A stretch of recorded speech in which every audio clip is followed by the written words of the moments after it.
Welcome to the Real News Network. I'm Paul Jay in Baltimore. In several of my interviews, I've been asking guests to explain just why it is that Romney-Ryan, starting with Romney, think they can win on a campaign of an unmitigated hard-right agenda. When Bush ran in 2000, he had to call it compassionate conservatism. And the last time there was such an overt right agenda, fiscally right agenda, I guess would have been Barry Goldwater, and that didn't turn out so well. So the obvious answer to my question of why they are going to run on such an agenda now is, well, because they can.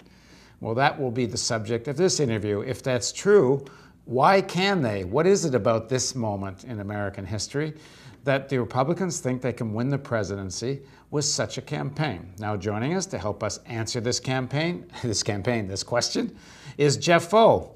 Jeff is founder and now distinguished fellow of the Economic Policy Institute in Washington, D.C. He's an economist, a writer. His latest book is The Servant Economy, where America's elite is sending the middle class. Thanks for joining us, Jeff. Oh, it's great to be here, Paul. Okay, so if you more or less buy my assumption, if you don't, then say so, but if you do, then what is it about this moment they think they can win with such a campaign? Well, I think that they are going to dress it up. They are going to modify it. And I think that Ryan's speech last night tells you what they're going to say. They're going to soft pedal the hard line after this convention. I mean, what they've got to do is energize their troops, and they're trying to do that as best they can. But I think what Ryan gives us a clue. First, what they're going to do is they're going to throw George Bush to the wolves. That is, Obama says correctly that much of our problem started with the previous administration. Ryan says, forget about that. We don't care about George Bush. All we know is that in the 4 years of Obama, things haven't gotten any better. So they have already, despite all this stuff, they're already neck and neck in the polls. And Romney is ahead when the question is asked, who do you think can better manage the economy? So the hard line stuff comes from them with entitlements, with Medicare, with Social Security, with the threats to all of that. And they are going to soft pedal that. I guess what I'm getting at is that there's sort of a historic... Turned to the audience last night and said, Medicare is a solemn promise for us. That tells you that they're not going to go into this, attacking the popular programs that people like, and that makes them uncomfortable when they get attacked. I guess what I'm getting at is that there seems to be a sort of historic weakness of American workers, and that there's such confusion amongst large sections of the working class about why there's a crisis, what to do about the crisis. And if you agree with that, then one, how much blame do you lay on the Obama administration and the leadership of the Democratic Party for that? And then two, how much do issues like globalization, the extent to which the unions have been beaten up, and that the hard right just thinks there's sort of a moment of opportunity here to win on an agenda that they could never have publicly won before? Yes, and the reason, that's a very important and big question. First, history tells us that incumbent presidents don't lose because people love the challenger. I mean, even in 1980, people had no idea who Ronald Reagan stood for. What they knew was that they were tired of Jimmy Carter. And so the Republicans are betting that they've got that done. When Ronald Reagan turned to the audience in the debate of 1980, and he said, "Are you better off now than you were 4 years ago?" That was the end of that campaign. And the Obama people better understand that that's something similar that Romney's going to do. So the first thing is, it's not that the American working class has suddenly turned to the right so much as they were disappointed in what the mainstream left, Obama, delivered. And the fact is that most people, the unemployment rate is higher, incomes are lower, most people, are worse off. Now, I know that a lot of that's got to do with George Bush and what happened in the decades before Obama became president. But most Americans are, hey, what have you done for me lately? When Ryan said last night, why would you expect the next 4 years to be better than the last 4 years if Obama's reelected? I thought that was a powerful message. And the problem is that the Democrats have not really stood up to the task of explaining why we're in this crisis to the American people. Obama says, well, we didn't have our message wasn't good enough. And it wasn't about the message. It was explaining to people why we got into this. And part of the problem with the Obama administration has been that because they ended up bringing in Wall Street into their administration, ended up bailing out Wall Street, that they became, it became very difficult for them to engage in what some people call class warfare. Well, if there was ever a time when we needed class warfare in this country, it was right after the financial crash. And Wall Street was on the run. The whole conservative economics was discredited. And yet it was an educable moment, as they say.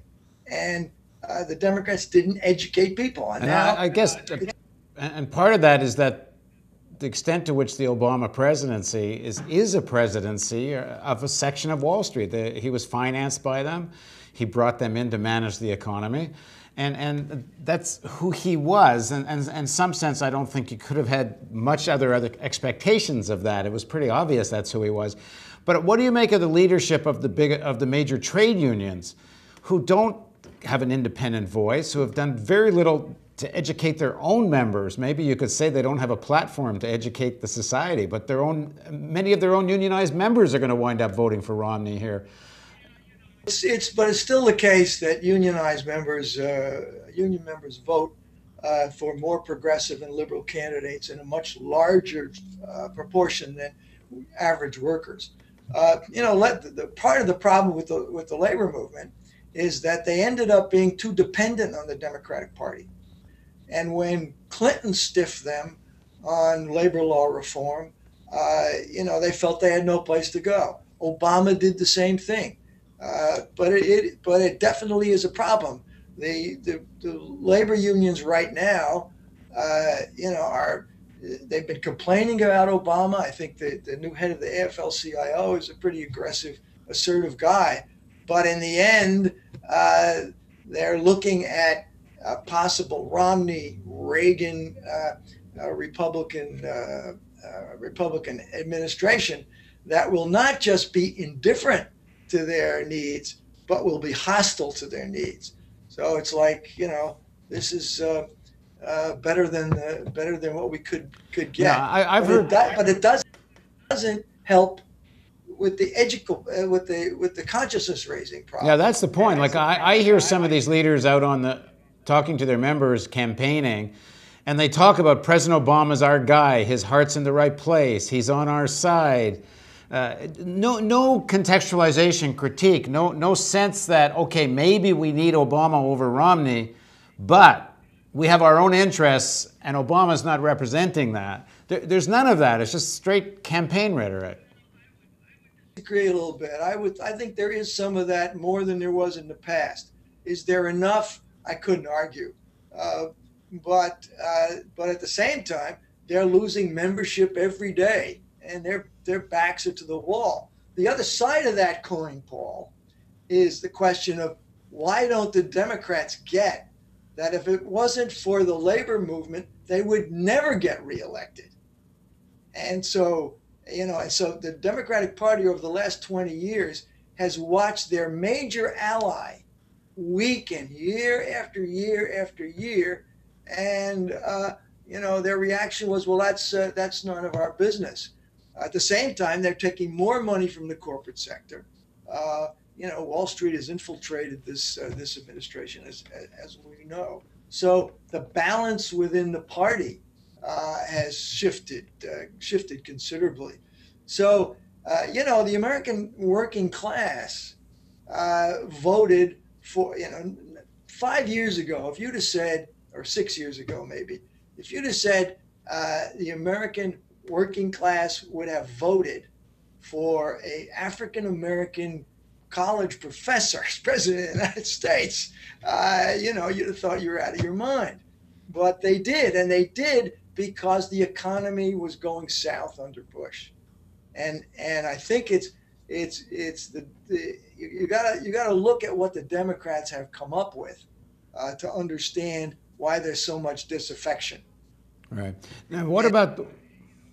It's suicidal in a sense, because I think that the labor unions, this next time around, if there's a Republican administration, they're going to be crushed. But people out there are, the media covers everything. I was in a restaurant a few weeks ago up in Maine, and I looked through the door to the bar, and there were 5 anti-Obama commercials in about 25 minutes. So this is going to be relentless. And the other part that doesn't get talked. Getting back to your original question, I think they're going to modify their hard line. The other part that doesn't get talked about very much in the media coverage, there's lots of attention on the issue of the commercials. But the actual coverage of the convention, the profile of Romney, the way nightly news covers the horse race as if it's equal and they're just competing arguments, the lack of any sense of analysis and news that most of, anyone who watches the real news knows I'm no big defender of the Obama administration, but the banality of the Republican argument that's been disproved over and over and over again, year after year, as being nonsensical. This idea that you fight for equality of opportunity, not outcome. And I've yet to hear someone point a Republican policy that's actually been enacted either at the state level or federal level under a Republican government that actually gave rise to equality of opportunity, if you take them at their own rhetoric. But nobody in mainstream news talks about this. What do you make of media coverage of these elections? I think it's terrible. I mean, even the New York Times, right? This newspaper of record, this morning, commenting the first couple of paragraphs in the stories about Ryan's speech, talked about how he talked about small government and how his plan for small government. Well, he doesn't have a plan for small government, and they know it. I mean, his budget, with a budget like Ryan's, full of lies and distortions, including a big one on Medicare. There's no way that this is going to end up with some prosperous small government country.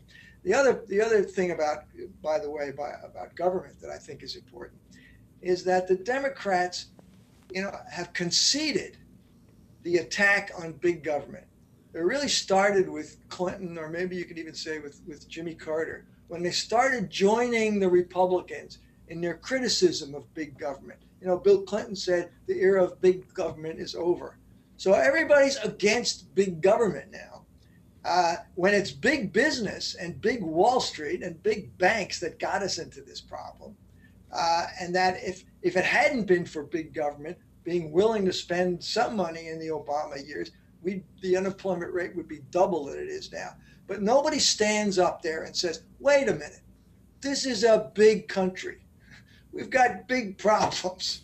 We're going to need big government. And so the Romney Ryan people get away with, oh, well, of course, we're going to save the military from being cut. And we're going to expand the military. Well, what is the military if it's not big government? All right, thanks for joining us, Jeff. Okay. Thank you for joining us on the Real News Network.